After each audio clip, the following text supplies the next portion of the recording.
Salyan Dövlət Rəsm Qalereyasında Azərbaycan Rəssamlar İttifaqının üzvü rəssam heykəltaraş İmamverdi Mustafayev ilə vida mərasimi keçirilib. Mərasimdə rayon rəsmiləri, rəssamlar, sənət adamları, ziyalılar, ailə üzvləri və ictimaiyyət nümayəndələri iştirak edib. Çıxış edənlər rəssam İmamverdi Mustafayevin çoxşaxəli sənət dünyasından söz açıblar. Qeyd olunub ki, İmamverdi Mustafayev 13 noyabr 1955-ci ildə Salyanda dünyaya göz açıb. Neftçala Rəssamlıq Məktəbinin uğurlu simalarından biri olan sənətkar ilk rəssamlıq dərslərini bu məktəbin yaradıcısı Adil Hacıyevdən alıb. O sonralar təhsilini Əzim Əzimzadə adına Azərbaycan Dövlət Rəssamlıq Məktəbində davam etdirərək rəngkarlıq, heykəltaraşlıq ixtisasını bitirib. Müntəzəm olaraq dövlət sərgilərində iştirak edən İmamverdi Mustafayevin müxtəlif illərdə fərdi sərgiləri açılıb. Onun rəsm əsərləri koloriti ilə həmişə tamaşaçı diqqətini çəkib. Bunlara Ulu Öndər Heydər Əliyev, Xəlil Rza Ulutürk, Oqtay Rza, Həsən Məmmədov, Qara Çənlər, Köhnə Şəhər, Uğurlu Ov, Vətəcədə, Kür mənzərəsi, Aynalı Körpü və digər əsərlərini aid etmək olar.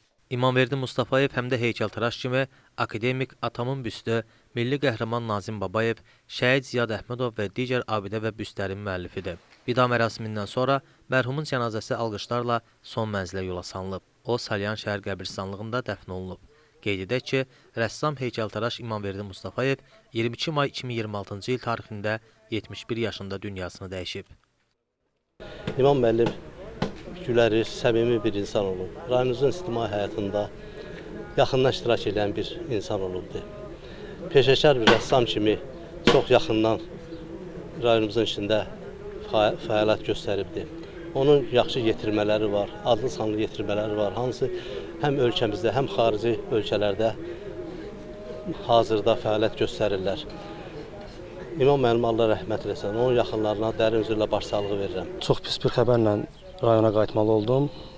Bu pis xəbər mənim doğma müəllimim, ilk fırça tutmağı öyrədən müəllimimin vəfatı ilə bağlı idi. Adam istəyərdi ki, müəllimdən daha çox şey öyrənsin, öyrənmədiyi vaxtların heyfini yaşayıram. İmam müəllimin əl işlərindən indi gənclər bəhrələnə bilərlər. Mən özüm dəfələrlə baxıb fərqli nəticələrə gəlirəm.